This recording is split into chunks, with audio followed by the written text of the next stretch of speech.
Hey, what's going on, guys? So today we're talking about another episode of Dueling Book Commentary. It's Throwback Thursday, so we're back in the Go format as we have Bryce D with 788 rating, 845 experience. He's taking on Calvin with 1426 rating, 4569 experience. So a huge gap in rating and experience.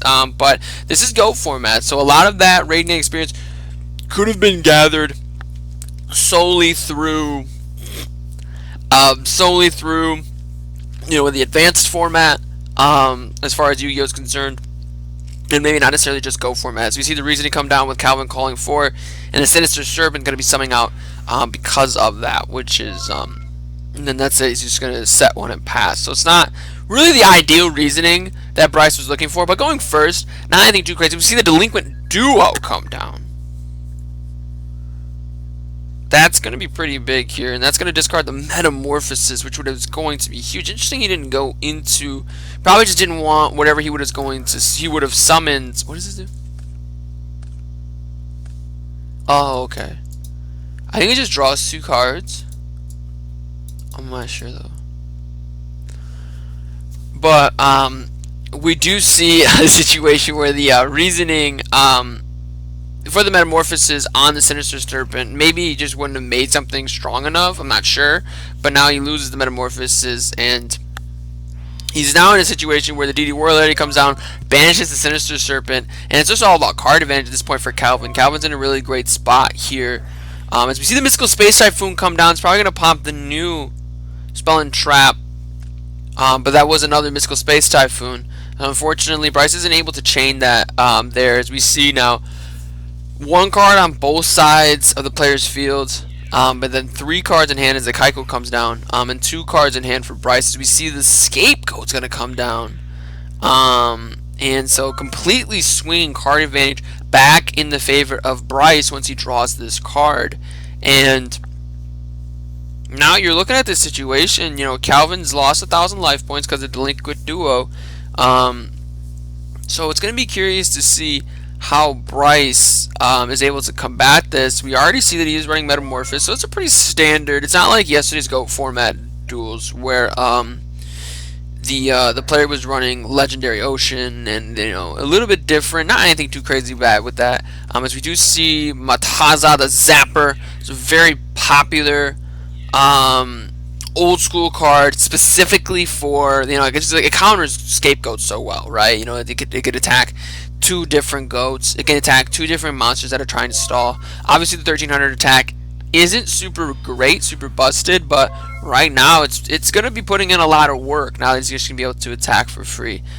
Do have to worry, obviously, about the Sakarusa armor. I think Widespread Ruin was there as well. As Bryce is just going to take all the damage there. Full, it is 2600 plus 1800. I think you already did the math, and it's 4400. And if you can't really make something happen this turn, yeah, you're going to have to scoop. That's literally what I was about to say. So, unfortunate, the Metamorphosis, maybe in retrospect you set that card to play around Delinquent Duo, but setting that card runs the risk of getting a Heavy Storm, Mystical Space Typhoon, so you probably just keep that card in your hand. And unfortunately, it just got ripped by the Delinquent Duo. And Delinquent Duo, that's just one of those cards. I mentioned this, in a previous video. It's one of the best cards of all time, and if you look, there's some Go format cards that are actually still legal today. There's some Go format cards that you look at them and it's like maybe they could come back. Like I think Tribe Infecting Virus, we could test that. We're playtesting Cyberstein. Cyberstein's been at 1. It's pretty fine. I know MCool40 posted a video of an FTK with it, but it's Cyberstein. There's always gonna be some weird FTK with it that's not super consistent. And I think there's some cards that you look at it and you're like, maybe they could come back.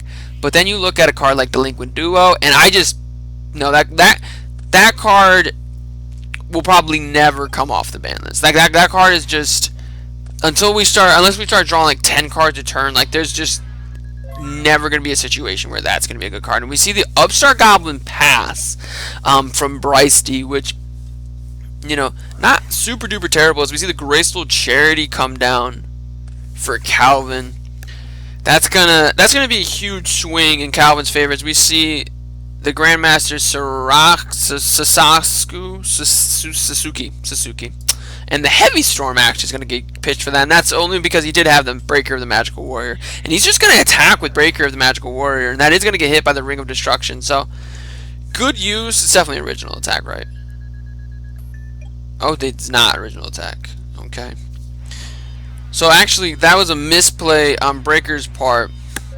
Because I'm pretty sure you can remove one spell counter from this card then. So he would have had 1600. Both players would have lost 1600 instead of 1900. But not anything too super duper crazy. As we see 4 sets. And Dust Tornado comes down on the Scapegoat. That's super huge there. So Calvin just not playing, you know, with any respect for the Heavy Storm. But a lot of times when you see players set 4 cards in the back row, some of them are sometimes bluffs, but a lot of times too, one of them might be like a Solemn Judgment to negate the Heavy Storm, right? As we see Call of the Haunted come down at Suzuki. Suzuki's going to go ahead and attack for 1800, and Bryce D's just not drawing any summonable monsters. As we see Premature Burial come down on the Breaker, the Magical Warrior, and the Exiled Force is going to be able to attack for games. So quick 2-0 victory for Calvin. Let me know what you guys think in those comment section down below. Don't forget to click that like button if you did enjoy this video, and subscribe for even more Yu-Gi-Oh content. Always going to be posting duel videos, different things like that. But most importantly of all, have a great day.